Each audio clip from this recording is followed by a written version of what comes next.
Hello guys, तो मैं Sophia परसेंजर से आपके लिए केमिस्ट्री के एक और नई वीडियो के साथ में। और हम यहाँ पर पढ़ रहे हैं क्लास 10th का जो साइंस है वो हमने यहाँ पर स्टार्ट किया है।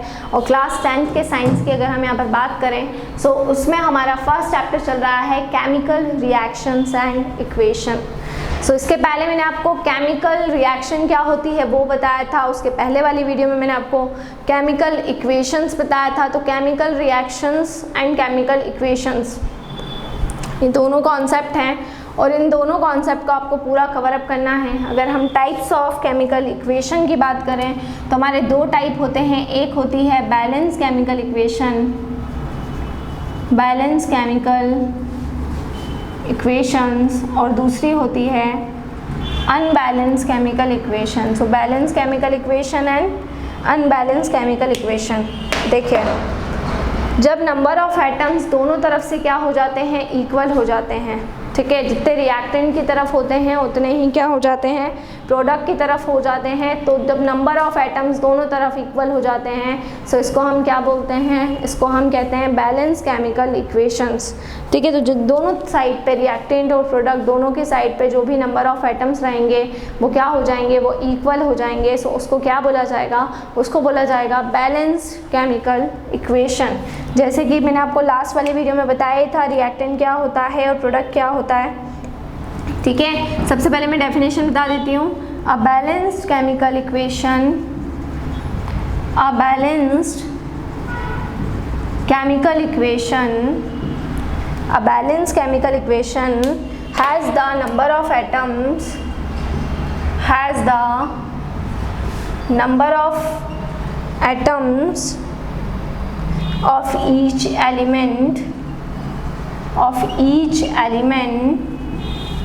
equal on both side, equal on both sides। जितने रिएक्टेंट्स हैं उतने ही क्या रहेंगे, प्रोडक्ट रहेंगे। Zn plus H2SO4 gives ZnSO4 plus H2। देख सकते हैं आप इस रिएक्शन में, देखिए जिंक 1 था तो जिंक 1 है, हाइड्रोजन 2 थे तो हाइड्रोजन 2 है, सल्फ़र 1 था इधर भी सल्फ़र 1 है, ऑक्सीजन 4 थे तो ऑक्सीजन यहाँ पर भी 4 है। तो दोनों तरफ इक्वल हैं। और जैसा कि क्लास 9th में आप पढ़ते हुए आ रहे होंगे law of conservation of mass, तो according to law of conservation of mass किसी भी केमिकल इक्वेशन का बैलेंस होना बहुत ज़रूरी है। Law of conservation of mass क्या कहता है, matter can neither be created nor be destroy during any physical और chemical change, it only converted into one form to another form.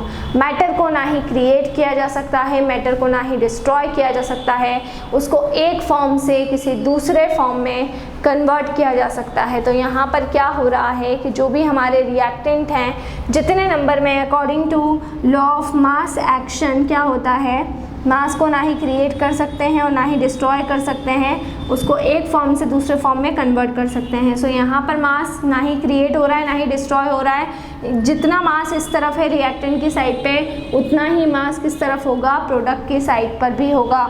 दोनों तरफ जो मास रहेगा, दोनों तरफ का जो मास है वो मास कैसा रहेगा, वो मास इक्वल होगा। अगर आप इन दोनों का मास निकाल के प्लस करें और इनका मास निकाल के प्लस करें तो दोनों का जो मास रहेगा वो कैसा रहेगा, वो इक्वल रहेगा, वो चेंज नहीं होगा, ठीक है। सेकेंड हमारी होती है unbalanced chemical equation, unbalanced chemical equation, ठीक है। तो अनबैलेंस्ड केमिकल इक्वेशन क्या होगी, ठीक है, कि यहाँ पर जो भी रिएक्टेंट की साइड पे नंबर ऑफ एटम्स रहेंगे वो इक्वल नहीं रहेंगे प्रोडक्ट की साइड के नंबर ऑफ एटम्स के।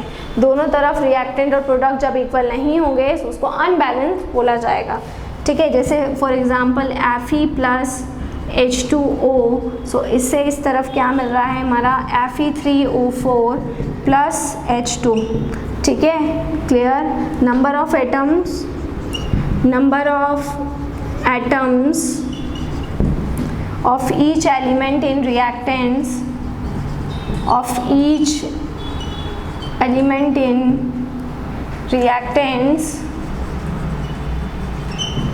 ठीक है, of each element in reactants is not equal to is not equal to the number of atoms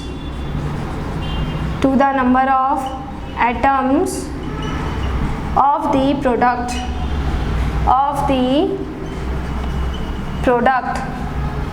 clear.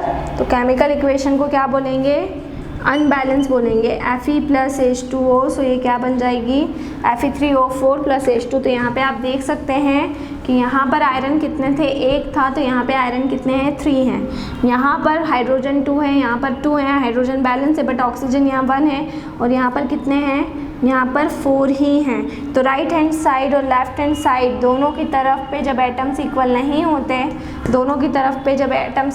होते, तो इसको हम क्या बोलते हैं, अनबैलेंस केमिकल इक्वेशन। अब अनबैलेंस केमिकल इक्वेशन स्टेबल नहीं होती, इसलिए आपको हमेशा क्या करना पड़ेगा, जो भी आपकी अनबैलेंस केमिकल इक्वेशन है उस अनबैलेंस इक्वेशन को आपको क्या करना पड़ेगा, बैलेंस करना पड़ेगा। सो आपको इस चैप्टर में ये भी सीखना है, बैलेंस केमिकल इक्वेशन है तब तो कोई दिक्कत ही नहीं है, लेकिन आपको कुछ अनबैलेंस केमिकल इक्वेशन दी जाएंगी और उन अनबैलेंस केमिकल इक्वेशन को आपको बैलेंस करना है। मतलब आपका काम क्या रहेगा, उस रिएक्शन की स्टेबिलिटी को देखते हुए जितने भी टोटल नंबर ऑफ रिएक्टेंट्स हैं उतने ही टोटल नंबर ऑफ प्रोडक्ट्स आपको करना पड़ेंगे। सो कोई भी अनबैलेंस केमिकल इक्वेशन को आपको बैलेंस करना पड़ेगा। तो देखिए मैं आपको बताती हूँ, उसके लिए आपको 3 चीज़ें मैं आपको सिखाऊंगी बहुत अच्छे से कल से। सबसे पहला, किसी भी अनबैलेंस केमिकल इक्वेशन को बैलेंस करने के लिए हमें सबसे फर्स्टली जो भी रिएक्शन हमको दी हुई है उसके जो भी सिंबल्स हैं वो याद होना चाहिए। तो सबसे पहले तो आप सिंबल्स जितने भी हैं वो याद कर लें। सो सिंबल्स हम इंडिकेट कर देंगे। सिंबल्स इंडिकेट करने के बाद में उनकी आपको वैलेंसी में आपको, अगर आपको वैलेंसी में कोई प्रॉब्लम है तो वैलेंसी में आपको क्लास 9th वाली वीडियोज़ आप देख लीजिएगा, वैलेंसी वाली, उसमें आपको चार्ज और वैलेंसी निकालना आ जाएगा। सो वैलेंसी आपको आना चाहिए, हर एक एलिमेंट के पास में कितने इलेक्ट्रॉन ज़्यादा होते हैं, कितने इलेक्ट्रॉन कम होते हैं। जब आपको ये मालूम होगा तभी आप आगे उस केमिकल रिएक्शन को कर पाएंगे।